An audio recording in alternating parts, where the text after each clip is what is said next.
inni Yahudoota ofirraa dhorkuu hin dandeenya anaaf eebbiseef maal godha? Of gad deebisee jedhan. Yesuus akka keenyaatti ittiin duune akka wangeelaatti waa hin duune bara.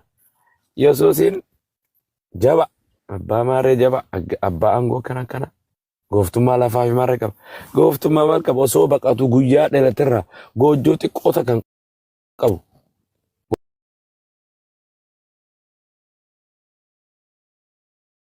Warri dura addunyaa irraa taarii badeeme isaa gaafa dhalaterraa haati biyya adda addaa deemtiin mootummaa jalaa hin ajjeesan jetteeni akkana guddifte baqata ture bara.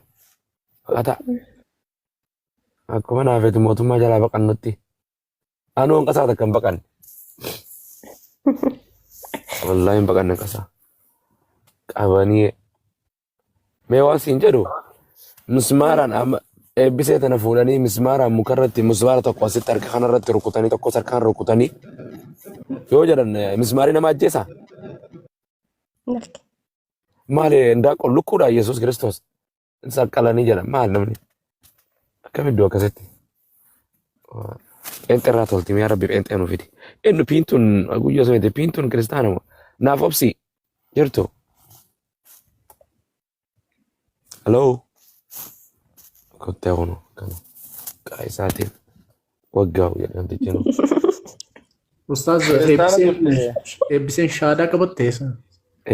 Shaadaa qabachuu qabu hin qabde. Maashaallah. Eebbisee baga rabbi jalaa si baase. Maashaallah. Jabaatu rabbi irra gadi si haadhaabu.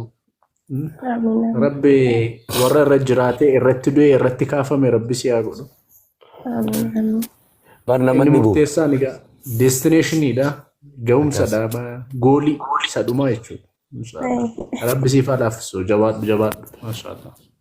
Islaamummaan tun salphoo laaftuu wahuma hunda keessa salphoo waaqa sadii tokko abbaa eenyu kadhatame abbaa ilma afur qolqol yoo tokko kadhatte tokko hin booyachi na dhiistee siin ja'a yaa abbaa itti Yesuus dhiifta meeqam jettee kadhatta rakkinaa bara wallahi tokko wal keessa jiran jedha tokko qabanii ajjeesan lamaatu hafe ayyo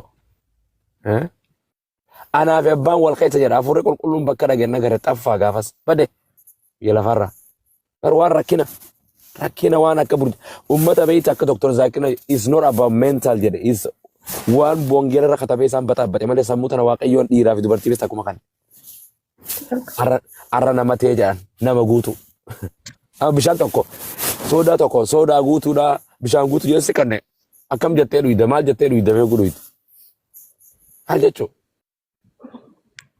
nama fissumsa uffissuma amlaak maaltu jedhe kana aboo nama baasaniif waan wangeela irra hin jirre nuuf jedhee du'e eenyu akkas jedhe cubbuu adaminis irraa baadhachuuf waan akkas takka dhageessee eebbise Yesuus Kiristoos cubbuu adamiif du'ee jan takka yeroo lawwee dhageesse.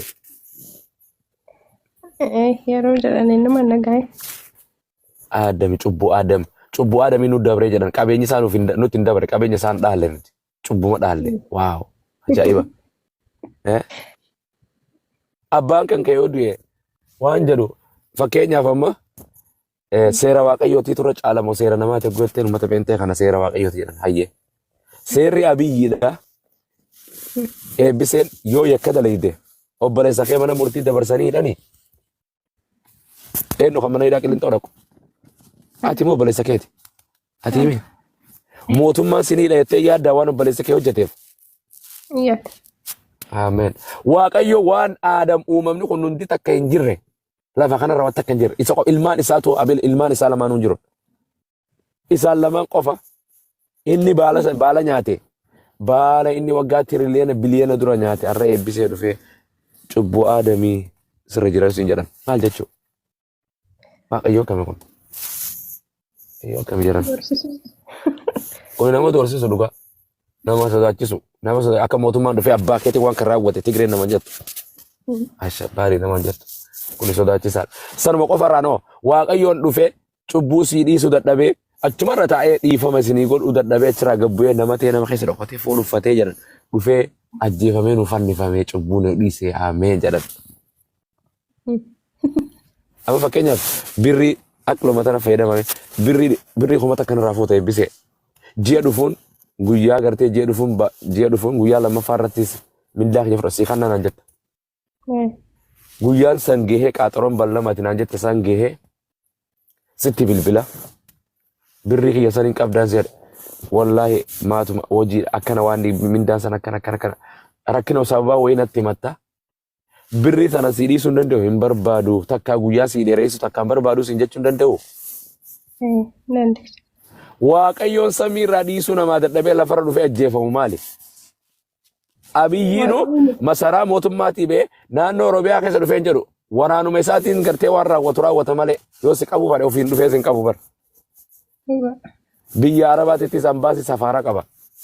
Waaqayyoon achirraa gabbu'ee nama ta'ee sanuu dhiira gadaamee isaa intalaa keessanii Maariyaam keessa intala maqaa intalaa qaadhima namaa turtee rabboo rakkina Yoosef ibsa iddoo nayte ilma zinaa jedhanii larra diqaala dhalaate sagaggaalummaa jedhanii maaliif jennaan amma ati qaadhimaa qabdu dhufeetu waaqayyoon isa keessa seenee garaa keessi ulfeesse qaadhimaa keetti si ulfeesse abbaa manaa keetii isaa si ulfeesseedha malee eenyu si amana? Namni si amanu jira? Namanu ka.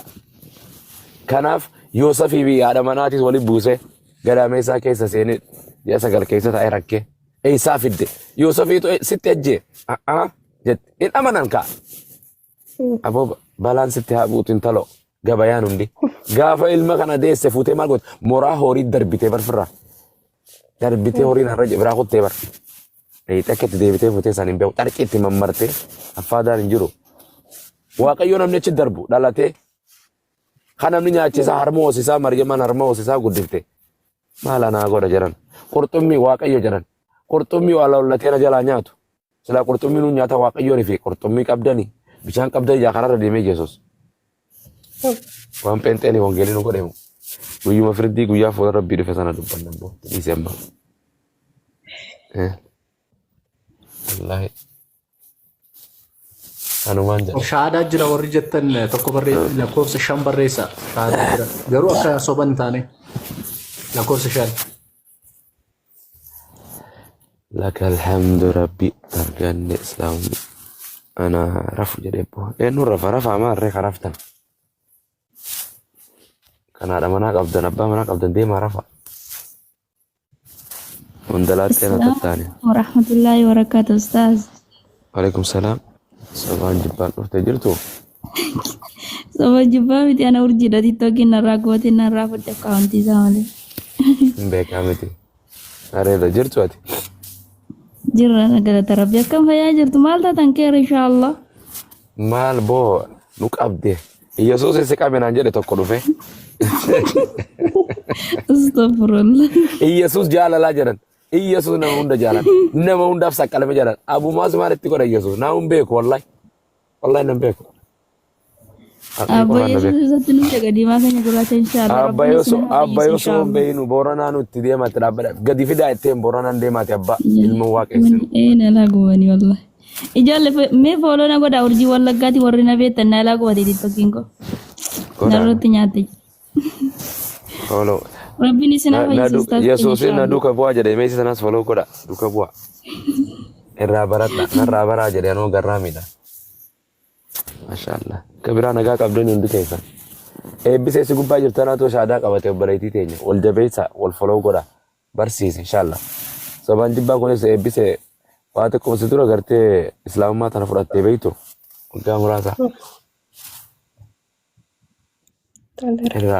irraa bara. Rabbi si halaafisu waa hunda jabaattee yoo baratte pheenxeen lafirraa dhorkuu ijoolluma islaama sana lafirraa dhorkuu dandeessa maatii teetillee dhugatte dhagaadhaanii miti kan nama deema ragaa waliigallee akkasi baratte hin dandeessu yookaan ammoo dubbiin jajjabdu dhufee kun ogeessuunis. Warra shaadaa wassaab abuduu fidaa. Hinduu taatamayyoota. Hinduu Yesuus kee waaqayyoon keetu hinduu anis. Garuu yoo lubbuun kee amaniin duusaatu na.